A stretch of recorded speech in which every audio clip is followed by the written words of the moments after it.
Saudara-saudariku yang terkasih, salam damai sejahtera, horas, berkah dalam. Kita berjumpa dalam belajar Alkitab sambil merenung. Tema kita kali ini, mengapa kami dan orang Farisi berpuasa, tetapi murid-muridmu tidak? Ayo, kira-kira apa jawaban Tuhan Yesus mengenai ini? Ya, baik, jangan kemana-mana. Kita lanjutkan nanti, saudara-saudari akan mendapatkan jawabannya. Jangan lupa untuk subscribe dari Tuhanlah Pertolonganku channel.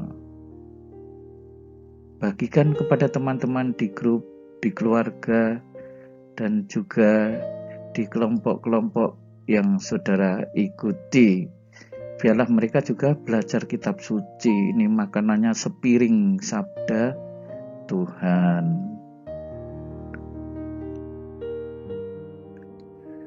Kemudian datanglah murid-murid Yohanes kepada Yesus dan berkata, mengapa kami dan orang Farisi berpuasa tetapi murid-muridmu tidak?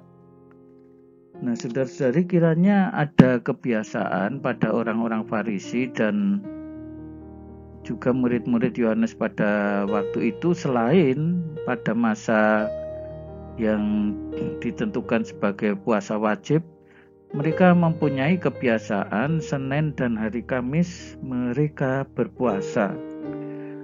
Ya, tetapi ketika sebenarnya itu bukan kebiasaan yang jelek, ya, namun ketika ini menjadi hanya rutinitas saja, seolah-olah puasa itu justru menjadi tujuan, ya, bukan sarana untuk mencapai sesuatu dalam kematangan rohani.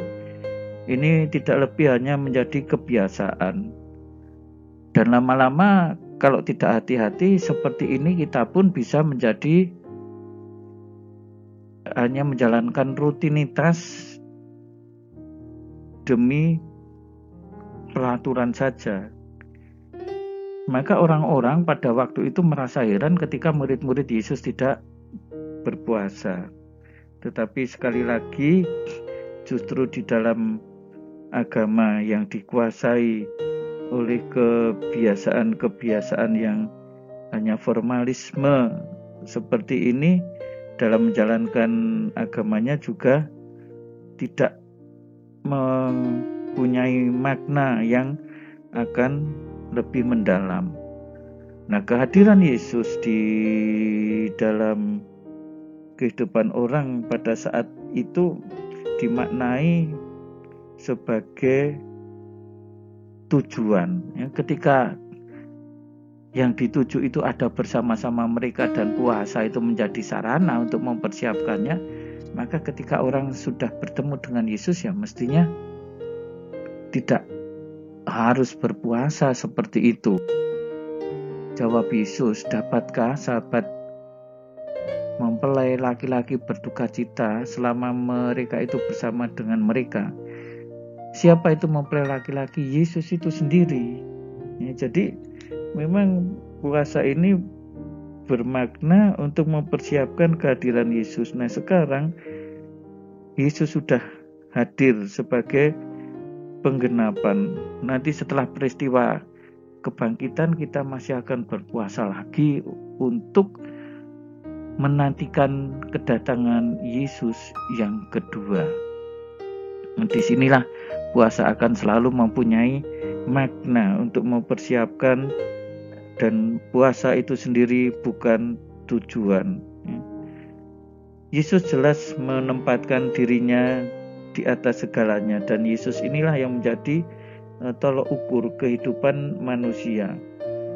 Maka bersama dengan Dia itu seakan sudah bersama dengan Sang Mempelai. Ya, perjumpaan dengan Sang Mempelai ini di dalam doa, di dalam kebersamaan, dalam hidup dan karya, itulah kebahagiaan yang harus dinikmati, yang harus dirayakan.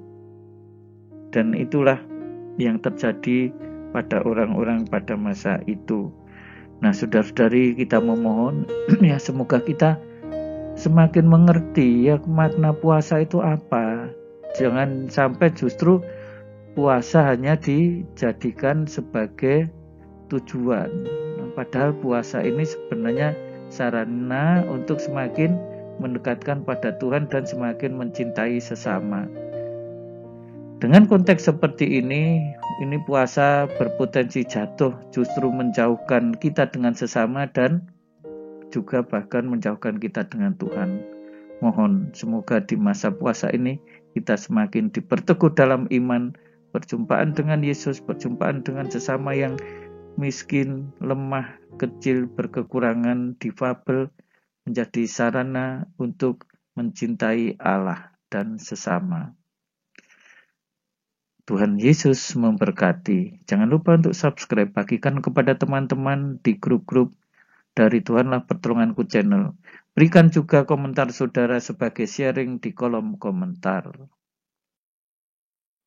Saudara-saudari sekalian, pekerjaan saudara, keluarga saudara,